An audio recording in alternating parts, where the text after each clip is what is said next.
सत श्री अकाल जी सारिਆਂ ਨੂੰ। मैं बना रही हूँ भटूरियां का आटा। मैं मैदा लेता, थोड़ा जहा कुकिंग ऑयल लूँगी, मैं चीनी नमक मिक्स कर लाँगी जी। मैं सिर्फ सिंपल तरीके नाल भटूरे बनाने, मैं कुछ दही खमीर कुछ नहीं पाती। थोड़ा थोड़ा पानी पा के गुनना। भटूरियां का आटा अपना बन गया, 2 ਤੋਂ 3 घंटे रेस्ट देवांगे। आटा तैयार हो गया जी अपना। इधर तेल गर्म होने लिए रखता, मैं पेड़ा ले लिया जी।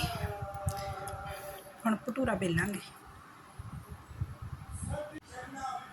भटूरा मैं बेल लिया जी। इधर अपना तेल गर्म हो गया, हुण आपां भटूरा पावांगे।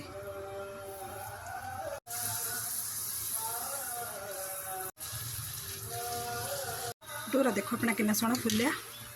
मैं सिर्फ नॉर्मल आटा गुन्निया, मैं कुछ नहीं ये पाया, कोई खमीर नहीं पाई। इदां ही दूजा भटूरा पा देंगे।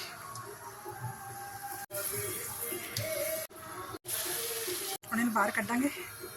लो जी भटूरे बन के अपने तैयार ने। छोले भटूरे ते प्याज हरी मिर्च नींबू। तुसीं भी बनाओ तो खाओ। Thank you so much.